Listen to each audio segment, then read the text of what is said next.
appreciate you all coming out. This is Stay to Win. It's making moves that matter. I came up with that event because the panelists that I seen, a lot of them are from different cities, different states. They're not originally from Kansas City. So just to make that move and then come into town like I did from Chicago and do something that matters and impact people, that means a lot. So that's how I came up with the theme, making moves that matter. So for the first guest I'd like to bring up, this gentleman, I've seen him promote parties everywhere. He reminds me of some of the top DJs, artists, and everything in Chicago, and he's just a star. Like his aura, everything is just on point. And when I seen it, I'm like, this man inspired me. I can see myself in him. Hands together for a round of applause for Mr. J.R. Hoodstar.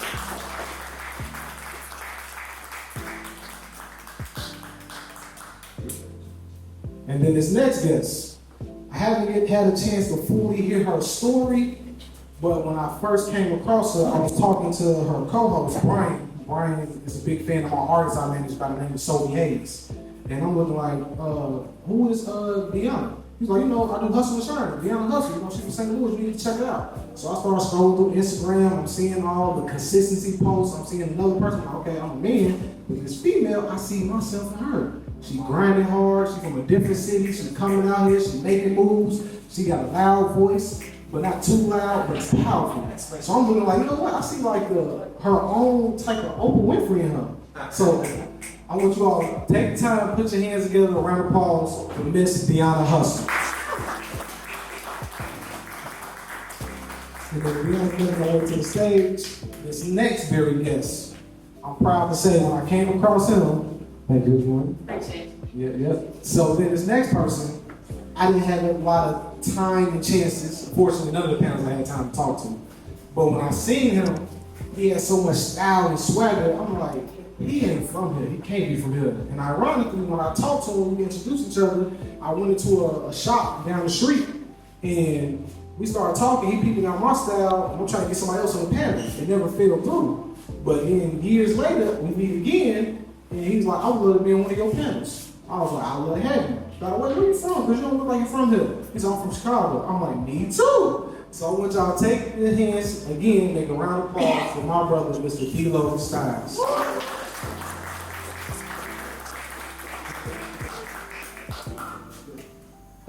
And then this next panelist, beautiful lady, met her at In Good Company, great service, has a good confident aura about herself, a good swagger, a good just persona.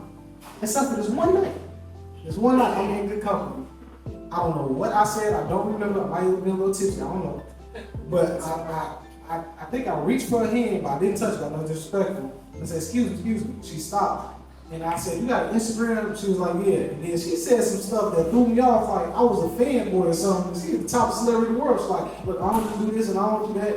I'm like, no, look, I don't need it. I'm trying to present an opportunity. I love to be on a panel. I look like you do something. I just want to know what is it that you do. She was like, well, I don't really want to tell you this. Just take my Instagram, you'll see for yourself. I went on this lady's Instagram, I'm scrolling, I see her on the news, black representation segment. Then I see everything she's doing. I heard her story, how she put together a book. She's an author. A children's book, she got other things going on, but oh, this lady's powerful. She has a story. So for the first night of the night, I will be able to hear her story. So I'd like you all to take the time again for our final panelists, put your hands together, a round of applause for the Miss Beautiful Ivory Duncan.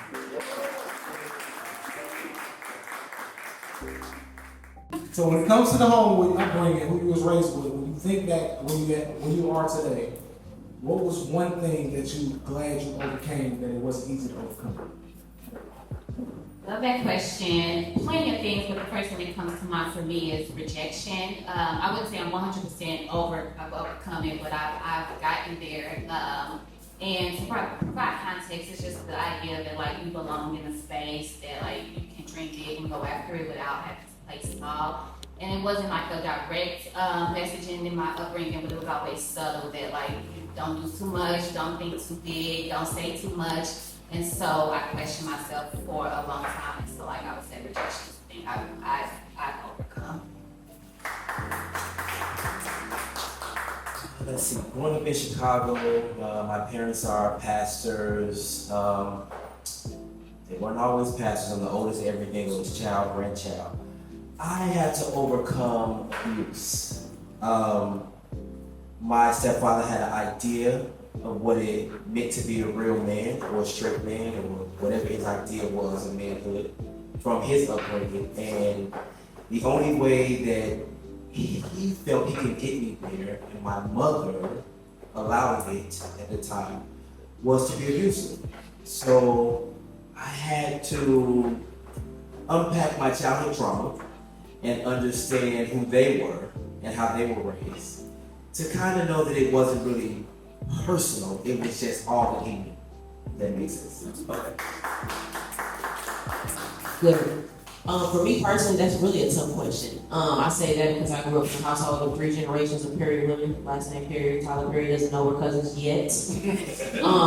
But I was sheltered. Grew up in a church, Christian, private school, all of those things. So I feel like if anything, a lot of the overcoming was just kind of realizing, oh, this is a real world out there that's not exactly what you grew up with.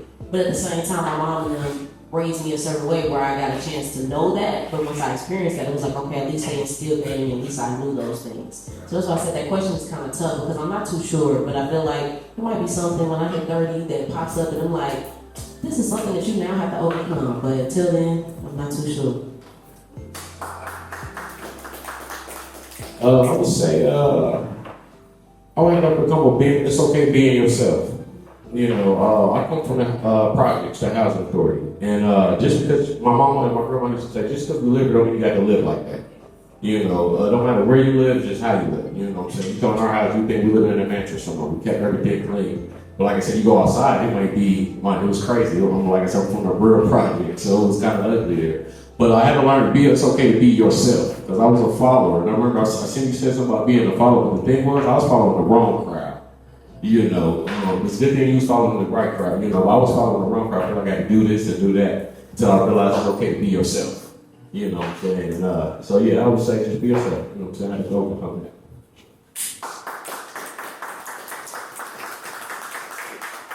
See, I knew it was something like that. So when I was following people, when I said leaders, my leaders was Larry Hoover. My leaders was all the gangsters, my uncles. My uncle was a board member on the GDs. So I grew up under that structure. So when I'm growing up, and other people in the neighborhood, big homies like Vice Lords, 4-Corner Hustlers, before I knew who my family was, because you know, back then, it's in the 90s, hey, this grown folks talking, you a little kid, get out the room, you can't hear what's going on. But when I see other people getting money, they dress to fly and all the women, I want to be like them. So when we moved out the city, moved to the suburbs, I'm around Vice Lords and 4-Corner Hustlers. So I go to a basketball game one day at 10 years old, banging my head hard to the left. My cousin say, what you doing? You don't know what your family doing, what you want with Gina? Oh, we gotta get you your paperwork, we gotta get you a whoop. So at 11 years old, I got affiliated. So I had to go through that crowd. The only thing is, what my uncle in the structure really knowing before Larry Hoover got locked up was the principles, morals of growth and development. It wasn't against the disciples, no, it was about training the men to go out to vote, how to be more for the community. It wasn't the street stuff. So when you lock up the heads, like cut the head off, the body go elsewhere. So then it became blocks banging on blocks. Yeah, UGD, but you UGD from my block. So I had to overcome it. So then I started looking at athletes. I want to be like this person. Then I started looking at the people in school that are athletes that's fake. I want to be like this person, that person. And I just kept following. So the biggest thing I had to overcome was people pleasing. Am I enough? Am I enough? Like, what does that look like? So then when I came out to Kansas City and I got shot, it was a new awakening for me. It was like, okay, you're in a new city, you got a fresh start, be who you want to be. And then I came across a song by Kendrick Lamar, and he said, it's called Cut You Off. I was cutting off everybody I can trust nobody. And he said, I read about, he said, I'm searching deeply for Kendrick Lamar. I read about Napoleon Hill and try to know God. They say, he the key to my blessings, but if I speak the give into existence, then instantly my dreams are unlocked. I said, okay, I know God is. Who's Napoleon Hill? And those off the book, Think and Grow Rich. And that's when I changed my mindset. So the second question, education. When it comes to education, you can be self-educated, you can be street smart, you can be book smart. Did you have to educate yourself? Did you finish high school? Did you drop out of high school? Did you go to college? If not, why not? What is your background in education? My favorite topic. So I grew up in Parker Square, not too far from here, in the 90s and early 2000s. I was a product of the Trinity Public School system during the time where there was no accreditation. And so I didn't get quality education when I was in school, and so I consider myself to be very much self-educated. I grew up in the projects as well, but I wasn't of the project because I kind of felt like I was observant of it and kind of removed from it a little bit. So I moved about, I did what I was supposed to do, but I was always reading and always dreaming and thinking. And it wasn't until I was a senior in high school and I was like, I'm gonna just get a good job in my community. A job at the post office was like, you made it. And I was like, I'm gonna try to get a job at the post office. But I had one counselor who was like, you need to apply to college, like you have potential. I applied to one college, got it on a conditional basis, but once I got there and the world opened up to me and like I just took off. Long story short, fast forward, I became a teacher. After I graduated from undergrad, I went to Chicago at 22 years old and I became a teacher. And I moved my way up, working with young people. And honestly, the school system still was failing them. And so I gave them the same tools that I gave myself. Was like, you need to be reading yourself. You don't depend on the school system to give you your education. And so, moved up to become an assistant principal, and now I'm an education consultant. And I still, even though I work in a public school system, am very much so instilling in teachers and young people that like you need to be focusing on how do we get young people to teach themselves first. To me, that's the strongest way that you learn. And so that's kind of like my educational background in a nutshell.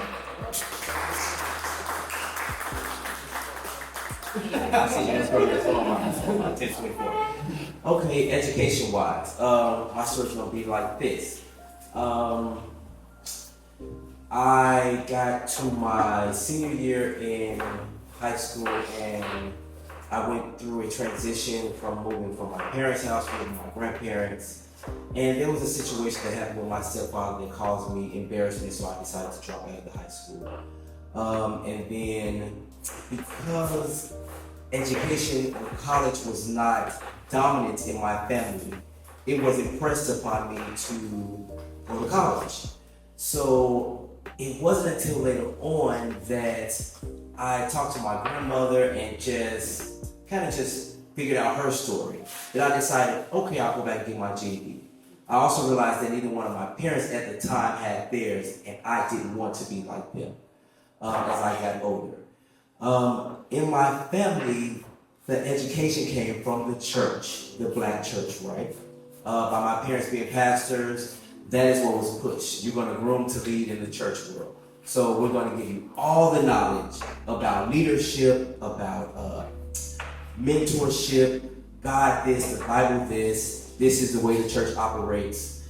You can run this church when we've passed on. That was the education I got. That's good education, right? Because it teaches you discipline, responsibility.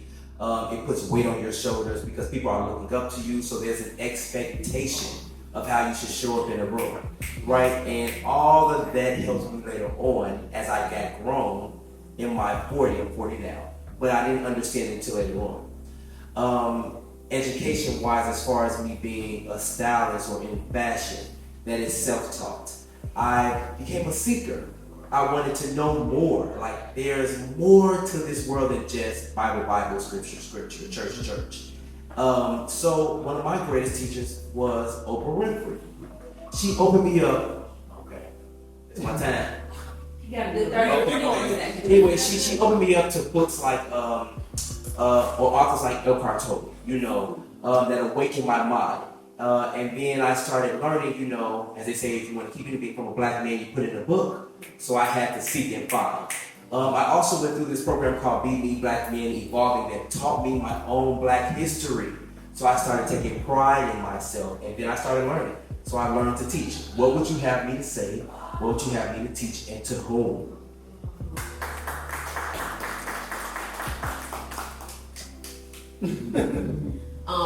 Like I mentioned, born and raised from St. Louis. So 2015 was my senior year in high school. That's actually when I came to Kansas City. But at that point, I didn't know I wanted to be in radio or anything of that nature. I just talked a lot in school, got in trouble for it, was class clown. And teachers, they always picked me to do the talking. Graduation, you gonna talk. And so it was just always me. But I had a representative that came from UMKC to St. Louis. I liked it. I was like, okay, let me check it out. Me and my family, we went to Kansas City, UMKC's campus to check it out. The orientation leader happened to be from St. Louis. She went to the same high school as me, and she played basketball under the same coach. Because that's what I wanted to do originally. I wanted to hoop. I thought I was going to be Angel Reese and Caitlin Clark, but they picked them instead of me. And so once we were checking out the college campus, before we had got there, my mom was like, girl, because my mom's like my best friend, I talk to her 20 times a day. She's like, girl, I had some weird dream about like a library and just robots, just, I don't know. I'm like, okay, girl, whatever. We on the orientation. The leader's like, oh, by the way, we just installed robots into the library to go grab the books. So me and my mom look at each other like, girl, what? I'm like, okay, Joseph, a mini code, tell us. And so at that point, everything else just started to line up. So of course I started my freshman year, UMKC, that brought me into Kansas City. And who said grew up? I know that's right. And then from that point on, everything lined up. My first day as an actual student, I had this guy come up to me. He was just like, hey, boo, we got a radio show on campus, I'll save you a seat if you come. I didn't even know that they had that. Mind you, I didn't know what I wanted to do. I just said, I'll do communications, I'll give it a try. At that point in time, I didn't get intimidated. I was a little intimidated because everybody's grown. I'm 18 and this man in here with facial hair. I'm like, wait. The little boys in my high school, they had facial hair. Everybody just looked so grown to me, but I didn't let that deter me. I still went, and that honestly put me on the path to learning and trying new things in radio, media, starting my own business. When I was a sophomore, as my side hustle, all those different things. So I've dabbled in a lot of different things. I have my degree in film, film and media is what it's under. Graduated in 2019, and at that point I knew that I wanted to be at Hot 103 Gens. I'm like, the history here, the oldest continuing reflex station in the country. This is where I want to continue my career that I've already started. And so that's kind of what got me started. Worked a little bit at Big Brothers Big Sisters part-time while I was still on air at the Night Jam. Went to a marketing company, got some skills there, went back to UMKC and did a little one-hour work, and then here I am today now on Hustle and Shine in the morning for a morning show in my 20s, which is a blessing. So I'm happy to be here. My journey, well, I'm gonna say I didn't graduate high school. I dropped out. You know, I come from the streets background, hustling and all that, learning all that type of stuff. So school and around my neighborhood really wasn't, you know, you out of school, you hustling, you doing all that. But as I got older and I went through my journeys, I'm still going through. I'm actually taking my GED test next month. You know what I'm saying? I've been in classes for it, so I can get my mind sharpened, you know. But that's something for I want to do though. I have 4 kids. I have 2 boys, or I got 3 boys, but my 2 boys are older. So I kind of want to show them, you know, even though I've been working and I kind of made it by, but I want to show them that I wanted to start something, finish it. You know what I'm saying? And with the GED, that's just something for me. I'm a little personal goal I want to knock out. But growing up, I was into school though. I was into school. I played sports. Went to Wyandotte High School, varsity basketball. She said 2015. I feel old because I came out 05. Like I'm that era. But you know, I like school and all that though. But I like learning new stuff. Though. I'm like a sponge now. So every time I'm in a room, anytime I see anywhere, I'm always watching. I'm always learning. I'm a people watcher. You know what I'm saying? Like I said, and then when someone's really giving some type of game or knowledge, I'll peep it. I'll listen. You know, I sit back. I don't really talk too much. I'll be listening though. You know what I'm saying? So, but yeah. So when I do pass, we're gonna have a party next month though. You know, but that's what I'm on. That's what I'm gonna training on right now. Yeah, y'all got some great stories. So that's not a first right there. Now me, on the other hand, I ain't gonna spend too much time. Education. Everybody look at how dressed up and sharp I am. I grew up with the braids. I grew up in the streets. I went from city to city, suburb to suburb. I got put into white people elementary school, moved from there, went to all black high school. I barely graduated, I had a 2.1, and then I had just before graduation dropped down to a 1.7. I only played football, I could never make the basketball team because after football season, I didn't care about the grades. Sophomore year, I got locked up for residential burglary. I started my own gang at 15 that grew up with 300 members, 5 different cities, 5 different states. Police officer pulled us over at the park undercover, only pulled me to the side, 15 members, and it was like, hey, they found one of your friends in school, they raided his locker, he was selling drugs, and they got the paperwork for all y'all names and rankings. So I'm just telling you, you need to stick to sports, you're good at it. And if you don't, they're gonna start building a RICO application. So I go back over there, call me, and then had to squash that, make a call to some other generals in different cities, and they're like, I feel you, big bro, but we good over there, we moving, I'm gonna do what we do. So I dropped my flag, let them go do what they do. And I never went to college. When I came back, I went to junior high school, senior year, got back on the football team, but I dropped out because wasn't nobody team plays anymore. Everybody had egos. So I walked off the field. And then when it came to graduate, I had a baby intention. I got a 14-year-old daughter today. I'm class 2010. And when I got out, a mechanic had promised me a job, but he couldn't wait for me, so he gave the job to somebody else. So that caused me to just go get a fast food job in White Castle, start trapping, start doing music, and I was going hard. Then my friend got big headed in the music. We got on the radio station. We out there performing with Chief Keef, Lil Durk. We all in the same, just grinding. But once he stopped and one focused on his mixtape, and his mom was funding us, that made me go hard in the streets, which I got set up and got shot. So when that happened, it was, do I stay and retaliate, or do I relocate, thinking about my daughter? So I had to relocate. When I relocated again, that Napoleon Hill Think and Grow Rich, so it was personal development, it was network marketing, leading teams to development, motivational speakers like Les Thomas, Les Brown, and Eric Thomas that started to get me to train myself. Grant Cardone, sales, Zig Ziglar, sales, Jim Rohn, personal development. That's how I got my education. Next biggest question, since I'm still freshly new to the town, society. When it comes to the environment in Kansas City, even Kansas City, Kansas, when I first moved out here, I was in Royal Ridge and Wyandotte, and then I moved out to Johnson County on 87th Street. When it comes to society, what are the things that you all see in the community that you don't like, and what are some solutions that you feel need to be implemented more? So I just moved back 2 years ago. I grew up in Kansas City. It was a totally different city when I was growing up than it is now when I moved back. But I want to say I moved away when I graduated from college. I knew I did not want to come back to Kansas City because I knew at the time that my ambition wasn't matching what Kansas City had to offer. So I went to another city to thrive. But coming back 2 years ago, I was like, honestly, I experienced a lot of like gatekeeping in Kansas City. Like I had, so my consulting company is called Embracing Neurodiversity because one of the reasons comes to making moves, and I left Chicago because my son, who's 8 now, I kind of explored, he was on the autism spectrum, and as an educator, I felt like those two things were divinely connected, and so I started to build a business around how to support other parents who also have children who are neurodiverse. So coming back to Kansas City, I started to connect with other educators and business owners to help build my business locally. And I felt a lot of resistance. I felt that, people felt like, it's only so many opportunities, and so I don't, and so that was incredibly, heartbreaking for me because in Chicago, people who look like you, like, we take care of each other. Like, I was able to move up in Chicago, and people didn't know me, but because, like, of my reputation and mentors, I was able to thrive in Chicago, and I didn't experience that when I first moved back. And it reminded me of why I left.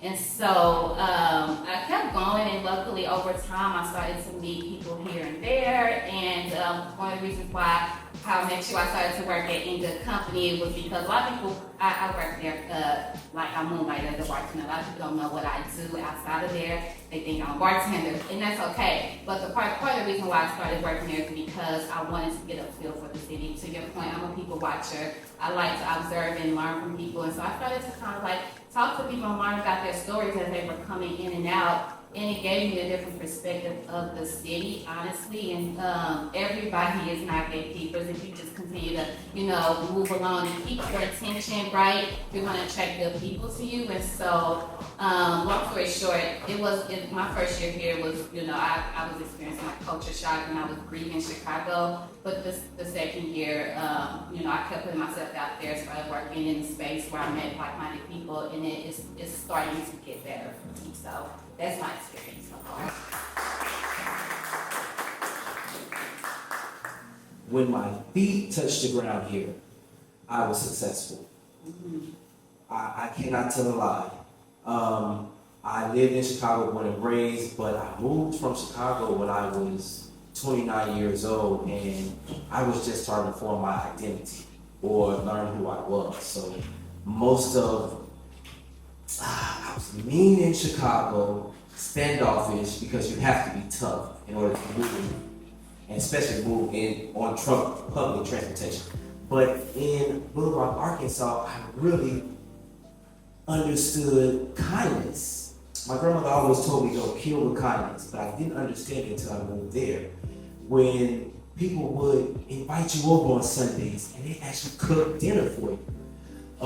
When somebody would cook in the big house and all of the cousins or the kids would get in the kitchen and form a line and somebody was washing and drying the dish and putting the dish away. and then we all sat around and had a sense of family and community. I didn't experience that in my own family in Chicago, in the household, but I also come from a mother that had 4 boys and things were different. Okay, so, but when I moved here, I came here because I got a divorce, right? And I needed to change a lot. I knew nothing about Kansas City except for the Michael Jackson song, Kansas City, Here I Come, right? And I first moved here because I flew airplanes. So I knew I could go anywhere with that trade, so I was flying airplanes here. But then I learned that there was a big fashion hub, low key. So for the first year, I just moved around watching people. I watched I went to soul sessions, watched where the artists went, watched where the creatives were. And I sat in the back, I didn't mention myself, there was nothing. I just wanted to see who was who. I think in order to be a creative, you have to people watch. You know, that's just a part of our thing, because you learn, you know. And then when I struck out on faith and said I'm gonna do my own thing, actually I was an assistant to a 20-year-old designer. I couldn't go to no clubs or none of that with her, but I learned the industry, you know. I also learned how to be humble and sit back and watch, you know, and learn. You just gotta learn. You just gotta take the time to learn. Okay, wrapping up. But when I did strike out on my own, I went through Kansas City Fashion Week, and I put myself out there. I emailed Phil, the CEO, and I said, please, I want to be a stylist. This is my passion. Can you please just give me a ticket? You know, I didn't know this city had a fashion week. And he wound up just rolling out the red carpet for me. And there I just learned how to network and sell myself. I didn't struggle here. I get what gatekeeping is, but I found that out much later. In this year, I learned what gatekeeping was. But those few years that I've been here, I've been progressive. I mean, I didn't know anybody, no family here. I just moved in a way with integrity, and I moved like I already owned it.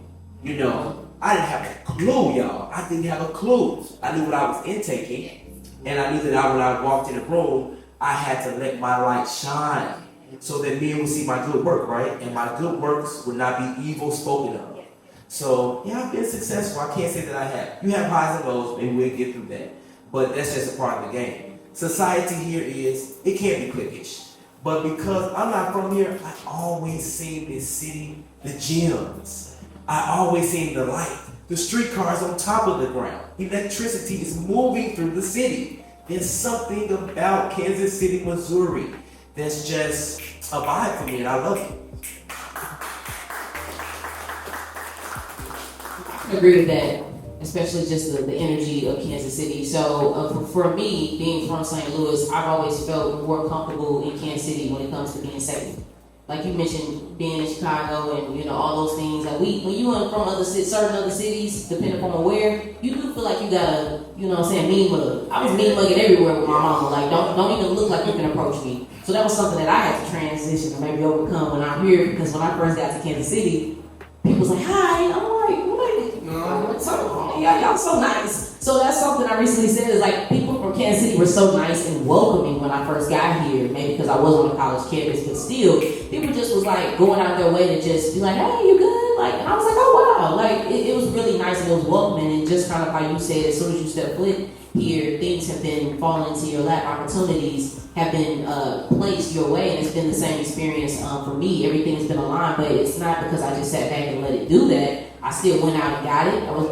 You people watch too, but at the same time, you also are being like, okay, let me go make this thing happen. So within Kansas City, I feel like there's a lot of opportunities, especially now. So I've been here since about 10 years now, and I feel like the opportunities continue to grow and grow and grow, especially around the sports, with the Chiefs doing their thing. It's a lot of opportunities here. So when, sports is booming, other things are booming. Public schools are now getting that school bond is passing. When there's money that is being invested, there's more opportunities that I feel like we're going to feel in other avenues and other industries. So I feel like Kansas City is a perfect hub for opportunity right now. Of course, when I want some Chinese food, I'm gonna go back to St. Louis. Yeah, I don't even want to do that because it's restaurant. But when I want some Chinese food, I'm not gonna touch no Kansas City food. You ain't gotta worry about that. I'm gonna go back home. I get some barbecue from y'all. I have accommodated and assimilated to the Kansas City barbecue, but it's a lot of opportunities here, and I enjoy my time in Kansas City, and I do feel like this has become a second home. But also the people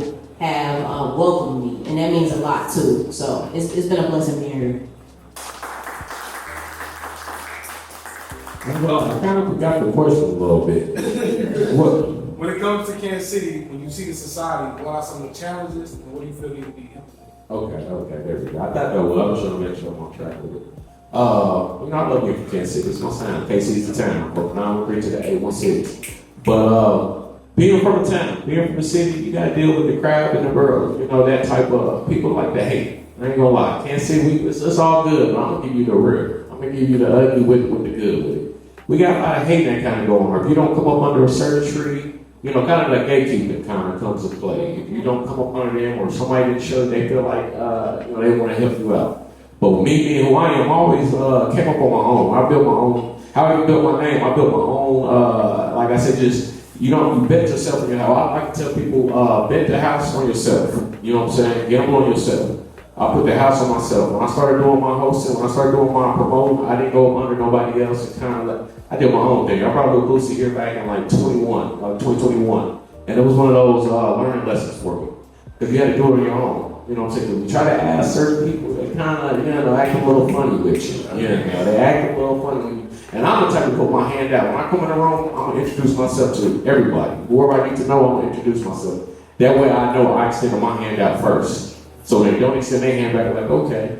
I remember I did it first. So you can do that. When they come back around, because it's always going to come back around. Now they want to shake the hood star's hand. Now they want to, I remember that. But I'm going to still shake your hand. This is how I am, though, but I remember those. I don't forget. You know what I'm saying? So what I say is just build your own brand. Because the city can be a little funny, but at the same time, once you do build your brand, and the city, you get on the city good side, oh man, it's lovely, man. I love my city. You know what I'm saying? So it's just one of those love and hate things with me, though, but the city overall is a good city, man. I love the city. You did ask what can be implemented. Don't cancel me, y'all, okay? But I think anywhere you go, if you travel, I do understand what it's like to be in the city. What I don't understand is what it's like to be in the city and never move out of the city to learn. I don't get stuck in a rut, right? This is a big old world. A lot of people out here. You're going to find your hub somewhere. Only thing I think can be implemented is we just got to get back to the sense of community, right?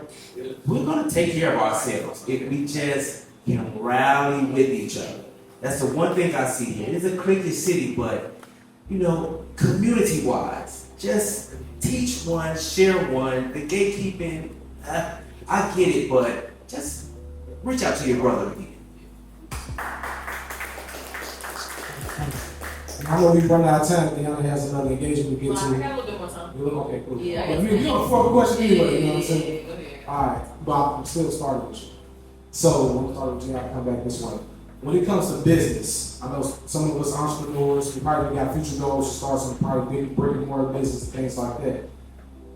What inspired you to get into the field and do the things that y'all do?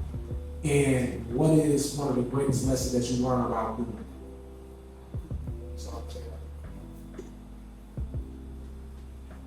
I'm gonna say inspire. Like I said, I have 4 kids. That's really my biggest inspiration. Cause I don't want to let them down. They didn't ask to be here.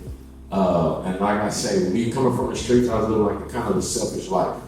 I was putting the gang in the streets in front of my family. So it was one of those. Once you kind of wake up and realize what's really important in your life, and it's for sure those kids, because I got to make it back home with them every night.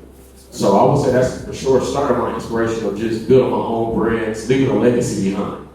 So I just doing my thing, just staying on my lane, not trying to, OG always told me put them, with the horses, like put them blindfolds on, when they be having horse races be having, they go focus on, they just stay tunnel vision. That's what I was on. I'm not trying to be like nobody, I don't want to talk like nobody, I don't want to sound like nobody, I'm going to build my brand up. Even to the point where I got my own proclamation day. You know what I'm saying? So that's something for my kids. That my kids are going to be able to recognize. This is actually coming up May 4th, JR Good-Star Day. So that's something dope to me. Like I said, inspiration for the kids. What was the second question? When it comes to business, what's one of the biggest lessons you learned so far? And the biggest lesson, like I just said earlier, man, bet on yourself. Bet on yourself. The investments are going to come, but bet on yourself first.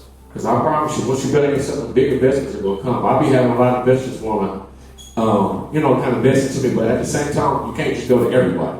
You know what I'm saying? So bet on yourself. Everything is gonna follow through, and that's one of my main ones. Really, just bet on yourself. Believe in yourself. Don't worry about your friends, because your friends might not support you like a stranger will. You know what I'm saying? Like, there's been a lot of those cases where you kind of feel a little, because your friend didn't share this or they didn't do it, but then someone from the outside will. So you have to learn the difference. You know what I'm saying? And sometimes you have to learn who you have around you too, though, because you want to match that energy that support you. So just bet on yourself, though. We don't need nothing else from me. I just say bet on yourself. I promise you, I live by that. Bet on yourself. Bet on yourself. I'm definitely gonna need a timer because I feel like it's a lot of things that I can say.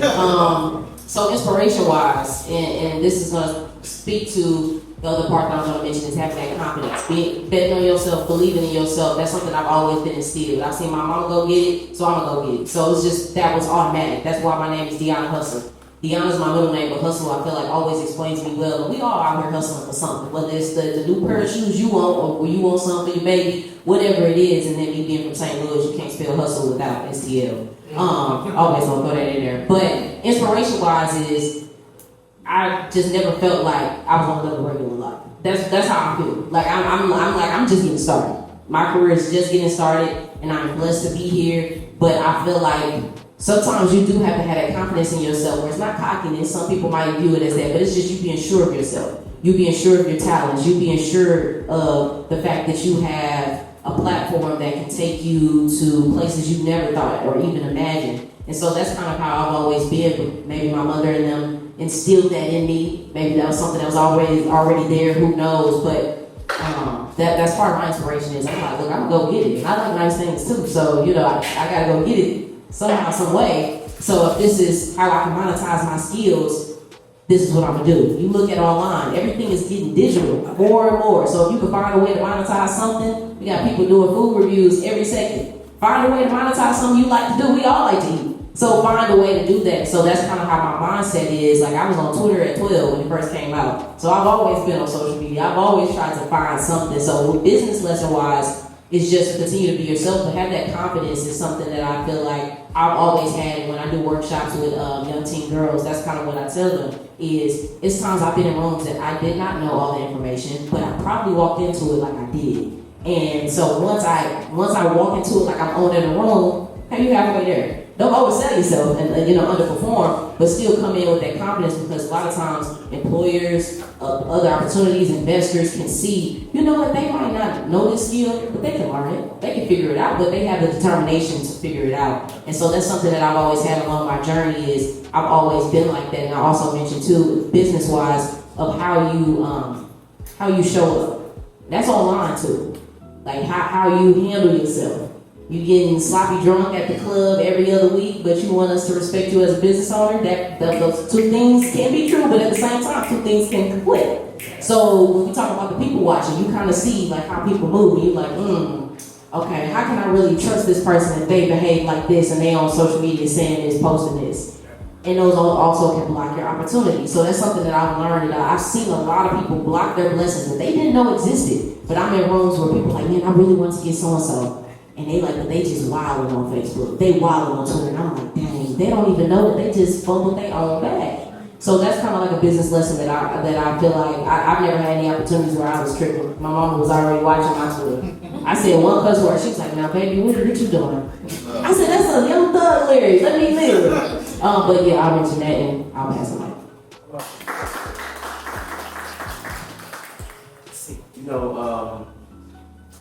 I'm 14, right? So 24, 84, Scorpio.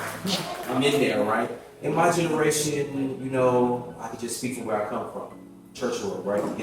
I always seen men in nice gear, nice furs that hit the floor, nice shoes, nice suits, jewelry on, flashy.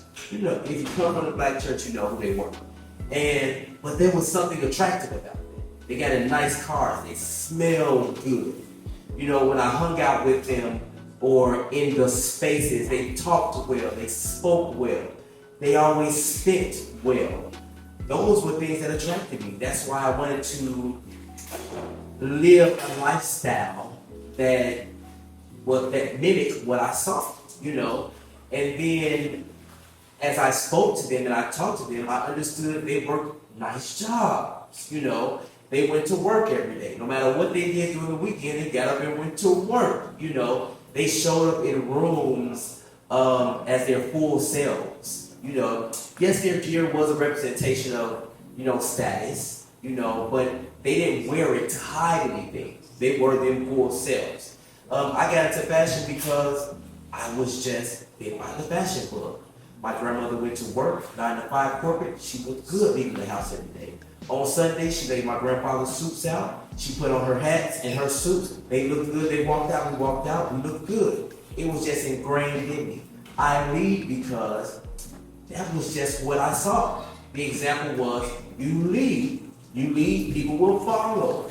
If you lead with integrity, the people that follow you also advance with you.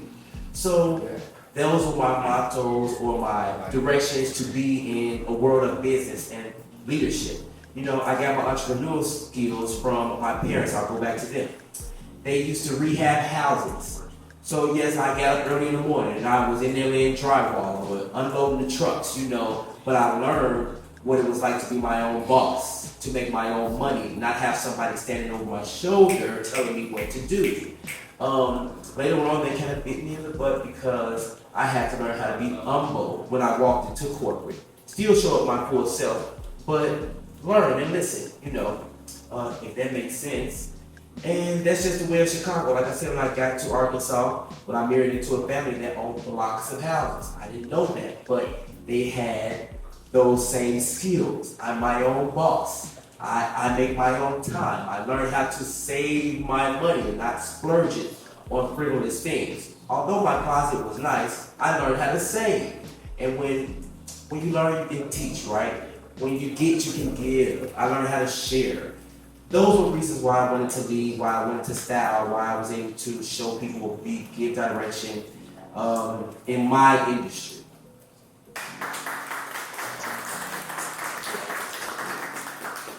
I kind of make this quick. I grew up in that Devon Projects. I did not grow up seeing anybody that was interested in entrepreneurship, anybody that lived in abundance, anybody that wanted to have a luxury life.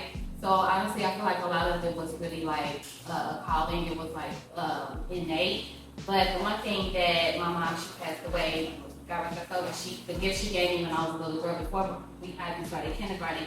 She struggled with addiction, but she was an avid reader, and she would always take me to the bookstore with her to pick out books. And she would pick out her books, and she would let me pick out a book.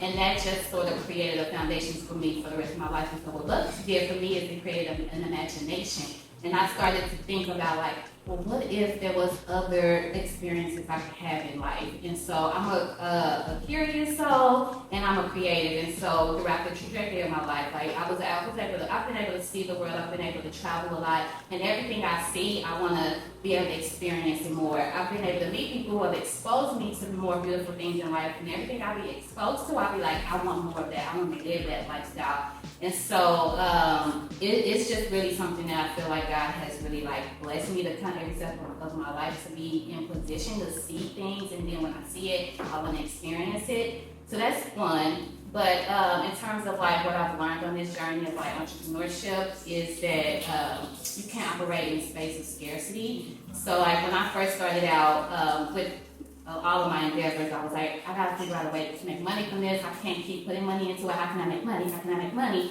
And that was zapping me of my creativity, of my purpose in it. And like, I don't like to do nothing if like I don't feel joy from it, or I can't be creative with it. And so that scarcity piece was just really like messing with me in terms of my journey and moving forward. And so like, I really had to like do a lot of like mentorship, a lot of other people you all have mentioned in terms of who you listen to. Like I had to do a lot of that to really like operate in a space of like abundance, even if you don't physically have it, to like know that it's coming. And so that's what I would say. Like when you're building something, you're not gonna get rich overnight. They say you should like work on your business for 5 years before you see any income from it. And in the meantime, you need to operate in abundance and not scarcity because you attract the energy that you operate in. So, That's true. That was the last of the 4 pillars, and I usually end it with a Q&A, and I know Deanna, you gotta go, so I want you to just end it with 2 questions. When you hear "think to win," what does that mean to you? How do you utilize it in your life? And as an entrepreneur and as a businesswoman, what advice do you have for the audience? Fully loaded, huh? Yeah, think about it. When I think of when I hear the phrase "think to win," it's similar to what I told you before we got started, which is your mind is always working. You do have to take your time, take your PTO, do all of those things, but it's like our mind never stops. You always have to be thinking of something, like, ooh, or if something hits you, don't forget about it, write it down. Because that could be your $1 million idea. Or that could be the viral video that puts you on a map and makes everybody want to see what you've been doing. So when those moments happen, I write stuff down in my notes. I do those different things. But thinking to win is just trying to set yourself up for success, whatever that might be. That's what I think of when it comes to that phrase. When you mentioned advice about... Based on your journey in entrepreneurship, what advice do you have for the audience? So what has been helpful for me in my journey, I touched on the confidence piece. Have that confidence, even if you don't believe. You do not have to really, you bake it till you make it. When it comes to certain things, I baked it till I baked it, and people believed me until I was able to be in a position where I believe myself. And I'm like, okay, really, I'm like that, whatever that might have been. So having that confidence is very much important, and it is key. But being open-minded, that's what really got me to the position that I'm in. Now, I use this example, I say be open-minded, but when it comes to my food palette, a lot of my friends be like, you say open-minded, but girl, you eat the same things. So I'm not that open-minded when it comes to those things. But outside of that, try those different things. Because you never know until you try. You miss every shot you don't take. A lot of opportunities that happen my way, if I would have been like, I never did that, I'm not going to do it, I wouldn't be sitting here right now telling you my story at all. And I probably wouldn't even be in Kansas City, to be honest. So be open, try things. It's things that I tried in college that I was like, okay, I ain't never doing that. I left the class, I had a withdrawal on my card. I said, that's cool, because I would never try this class again. But it was me getting that experience to know that maybe right now at this point in my life, this is not something for me. Maybe I can revisit it. Maybe I will leave it alone. But that confidence, and then also always being open-minded. And the third thing is to, I touched on it already, is just be aware that someone's always watching. All the time. Because we just sat up here and everybody done said they people watch. Which we all do that naturally, especially in a new environment. We're gonna be like, who are the players? Who are the people involved? Who seems to be the gatekeepers of the community, whatever. So just kind of realize that there's always someone watching, and you're always an opportunity to inspire somebody. So you have a choice between acting a fool, but rightfully so. Maybe somebody came at you crazy. Maybe give them love, kill them with that kindness. Find those moments and just being like, you know what, there might be somebody younger than me looking at me, maybe somebody older than me that is also looking at me because they're proud of me, or they want to mention my name in those rooms that I'm not in. And in order for them to continue to do that, I have to make sure that I represent myself, because we're a brand at the end of the day. And that's how I always carry myself, as I'm a brand. People might have thought I was crazy when I was in high school and college acting the way I did, but they ain't never tell me. So I've always had positive people. I ain't never heard nothing negative about myself. Like, people ain't, but that's also because the people in my proximity or my support system, they ain't telling me nothing crazy other than like, oh, maybe you can try this. And I'm like, okay, I'll take the constructive criticism. Like, I'll listen to it. But just kind of realizing having that confidence is very much important. And then also trying new things. And then lastly, just, of course, knowing that someone's always watching, and put your best foot forward. That would be my 3 tidbits.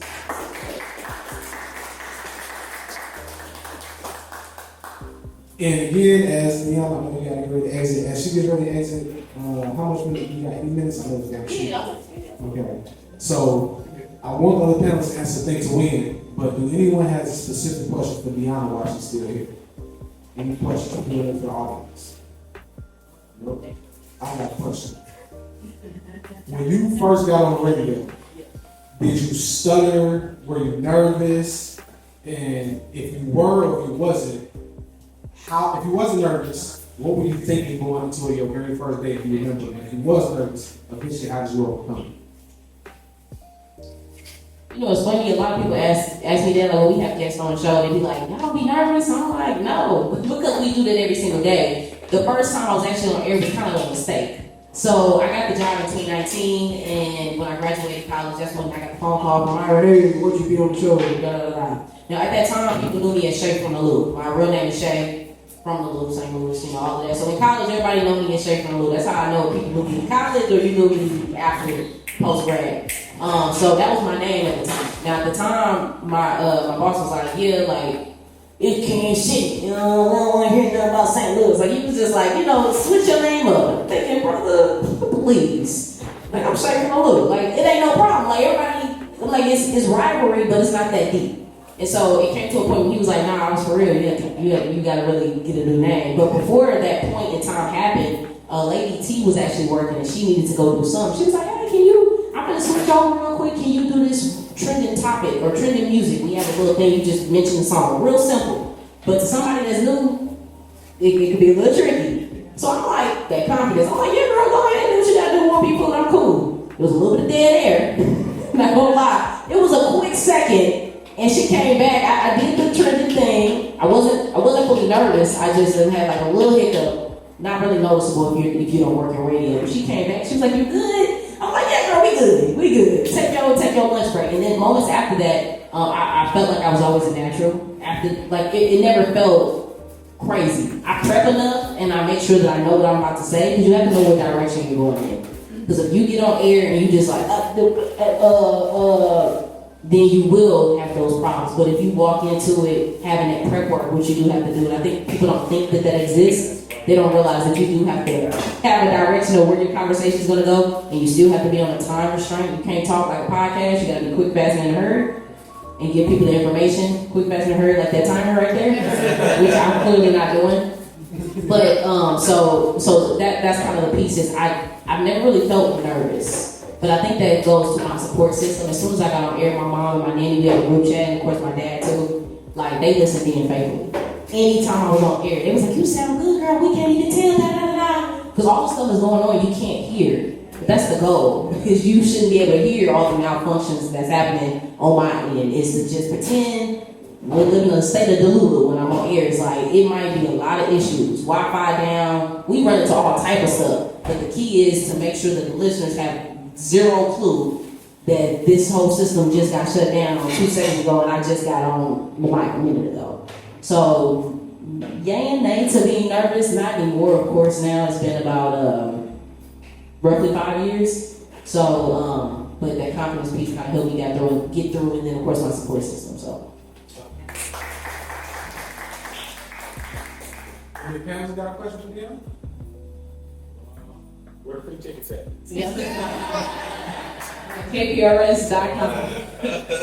No, but listening to us on Shine and Roll, we do give away tickets. We have Maxwell coming for our 75th anniversary, oldest continuing black station in the country, only black station in Kansas City. So, we're going to come to Maxwell. Get serenaded. If you have any long-term goals, I know earlier, like we like referred to as like the Oprah, the radio, like what is something like Not Oprah. You get a refrigerator. You get a refrigerator. We all get refrigerators. That's a really great question, actually. So I feel like I realize now that more people are getting to know me as Deanna Hustle. Some people don't know all the things that I have done and accomplished, which is fine. But I get a chance to tell people like, oh, I've done this and this, and they're like, oh, what? Like, girl, what? I didn't know that. So I've always believed in doing a bunch of trying and doing maybe cross branding might be the best way to kind of say it, and hopping in different avenues. I do of course speak workshops for young teen girls. I host and MC events, and that can be from nightlife events to charity events. The National Kidney Foundation, I do their annual kidney walk. There's a bunch of different things that I've been able to do and I enjoy. So I don't know. I feel like it's so much that I want to do. It's hard to say in a matter of 2 minutes what all I want to accomplish, but I know that I want to do and hop in a bunch of lanes. Like I say, one of the biggest goals that I've always had before I even hopped into this was I want to have my own studio, like Tyler Perry, so that I can be able to put on other people. with opportunity. So I feel like while I'm working and doing what I'm doing, I'm setting myself up for success, of course, but I'm also trying to build up my platform so I can have something to give other people and put somebody on to something else. So whether that's radio, I do, of course, want to own my own radio station one day, TV network. If I can bundle that in together, that would be marvelous, and I can make sure that, you know, our folk is involved in that process and we're representing ourselves. Those are some of my big goals. But to get to that journey, like I'm cool with cruising where I'm at right now. I'm cool with trying different things, going to other cities, meeting people. DJing events has been something I've been doing recently, which has been brand spanking new and really allowing myself to do the door. It made sense. I didn't want to. I was like, I don't want to carry the stuff. I'm like, nah, I just want to. Yeah, I want to carry all the equipment. It's heavy. I don't want to do that. But yeah, to your question, a lot of different goals. I want to hop in a lot of different avenues, work with a lot of people, collab with everybody that's up here, collab with everybody that's in here. I'm completely open-minded to just finding ways that we can lift each other up. To describe things to win, I would say accountability. Integrity. I think about, you know what, like I said, I'm from the street boy. I think the Dixie Hustle, that's one of my favorite artists. So I think, like you say, the marathon continues. You know what I'm saying? Something that really, when you take that, I think that, the marathon continues. And when I put things all together, I just thought about, Les Brown said, always create strategic, collaborative, driven relationships. Always be strategic. But my own work is collaboration. Things are like you said airline, you said airline, so the up part, what you unpack. When you hear things to win, how do you utilize it in your life or in your business? Okay, first question, Lord, you know what, honestly, just kind of like I went back, going back to like stopping myself when I get into scarcity mindset. Like really, that's what I've been working on. Like when I'm like, you know, is this really gonna work? Am I making sense? I have to stop myself. And you know, they're saying now like it's be okay with being delusional, like almost like thinking about your dream that's like you feel like it's unrealistic, but like convincing yourself that it is realistic. So I would just probably say like staying out of the scarcity mindset.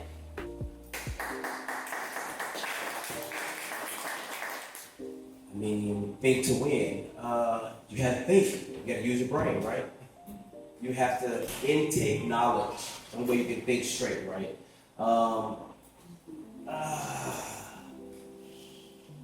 Like when we grew up, someone thought for us, okay? And they placed all of their thoughts and all of what they knew on our shoulders. That was their baggage we carried, right? As we got older, you unpack that and then you learn to think for yourself because you learn that there's another way of doing things. And thinking to win means you just stop, you pause, you assess, you write the vision. I believe in writing and making it plain, right? I'm a journaler. You gotta write it out in black and white because something about that thing is like manifesting. You put it out there, you get it out of your mind and put it into the universe. And when you write, you can sit back and look at it and you can just ponder on it. Thinking to win means you don't move so soon. My grandmother says, don't make you move too soon. That means you sit back and you ponder on that thing and seeing, is this going to be the right choice? Who's the people that I'm going to collaborate with? Because you can't get to the top by yourself. Don't be fooled. Don't be fooled. Now, there might be one person, but there's a team of people pushing and lifting. Who am I going to collaborate with? And then you got to think about, what mistakes did I make in the past? You know, did I learn from those lessons on my own? Sometimes you can learn from yourself, and you can sit back and think, what mistakes did my friends and family make so I don't have to repeat them? That's thinking to win to me. Hey, one more time. So give me the summarize of it. When you hear things to win, Okay. how do you utilize it in your life or in your business? All right, I like the picture stuff. We can ask some questions about the picture.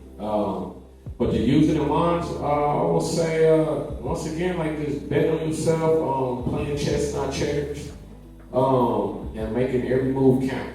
You know what I'm saying? What they say, cross on T's, dot on I's. You know what I'm saying? When it comes to that, you want to win.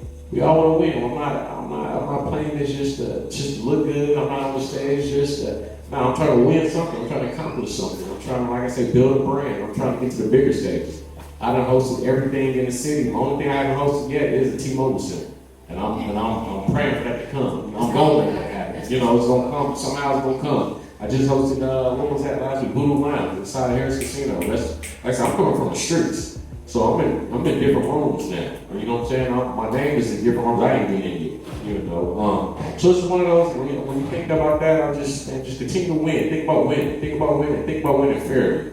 And like he said, integrity. Have that. You know what I'm saying? You don't want to take no shortcuts. I like taking, even though it may be quicker taking an elevator, but I like taking them stairs though. You know what I'm saying? Really just work my way up to the top of it. So I think about that to win every time. I think about something like that.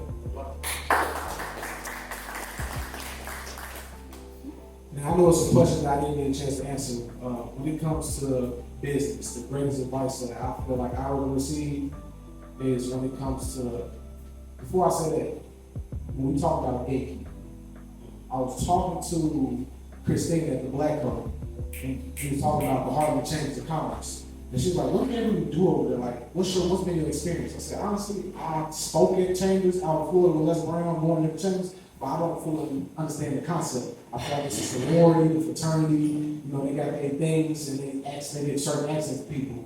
And she's like, see, I kind of thought it was that, but it's kind of like gatekeeping. I said, yeah, but no, not really. As we go on and on, I feel like God gave me some words to say. And I said, you know what? Hold on, pause. Something just came to me. You know, what's that? I said, even God and the devil got gates. If God and the devil got gates, why us as human people in the human race don't have gates? If you have wealthy communities that have gates and they got gatekeepers, why should we have gates? Anything that has gates means we have established something of value, and the things y'all kept on saying earlier, assess people. We need to vet you. Like, what do you got going on? Like, what do you stand for? Because when I invite you into my house or home, I hope you got some home training. I hope you got some mannerism. I hope you know how to conduct yourself. Because if not, that don't fall on you, that falls on me. And they look at me like, now, why didn't you assess that person? What were you thinking? Like, okay, so no, whatever we tie ourselves to, that tarnishes our brand. And you must protect the brand by all means. So I feel like we all need to stop looking at gatekeeping as a bad thing and negative and start seeing in what areas in our life can we start becoming gatekeepers ourselves. Even Jesus said, only through me you shall enter the heaven. That's gatekeeping, right there. So you're supposed to follow those ways, those paths, depending on your beliefs and religion. So therefore, that's one thing. Now, business advice, I would have to say, Les Brown said, always work on your communication skills. Once you open your mouth, you tell the world who you are. That's the biggest advice I got from that. And then society, what implement? That documentary right there, The Art of Evolving, I created that in 2017. People say, man, you rapping, you trying to host, you doing films, like you want to speak, like you all over the place, what do you do? So I got tired of explaining myself, and I was like, you know what? My biggest influence growing up was Master P. Master P did movies, he had a record store, he hooped, he rapped, he started a record label. I'm just gonna create a documentary and shoot a film, and I'm gonna go around interviewing people and let them speak on me, how I influenced them. So I went through the South Side, I went through the suburbs, I interviewed people that was my upper peers, and they just gave me so much credit. So if you all want that documentary, I'll send a free copy to everybody that left the email. If not, write your email on the paper, I'll send it to you. It's a 47-minute documentary online.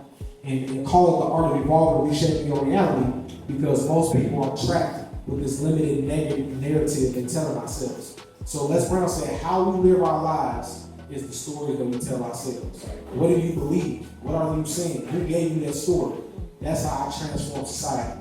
And when I looked around Kansas City, when I first moved out here, I'm looking like, okay, I'm not getting the access that I want. People tell me information, like, go find me on. Even Dontavius back there.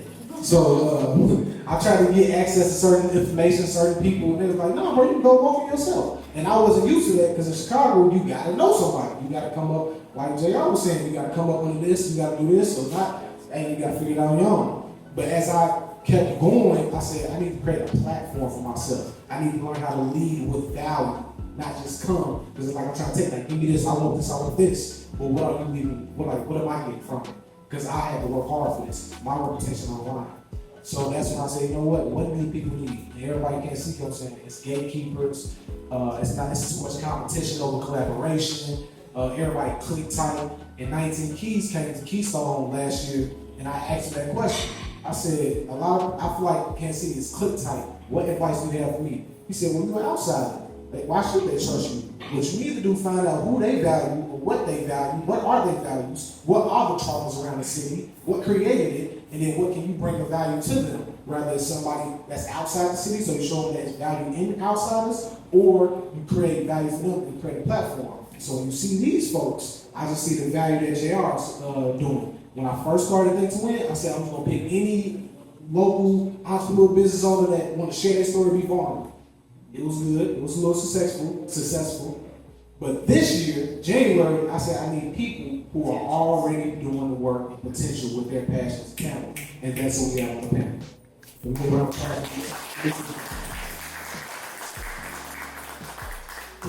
it comes to Think to Win, I said strategic collaborative relationships, driven relationships. But Earl Nightingale said it best. When it comes to success is the worthy ideal of a partner. How you say it? Success is the progressive realization of a worthy ideal. So any man or woman that's progressively every day working on something, that's a success. Because you didn't give up, you didn't fold, you didn't bend. You joined and signed up for the marathon. So the next question I have for you open the Q&A. When it comes to success, how do you identify it, and what advice do you have for our audience?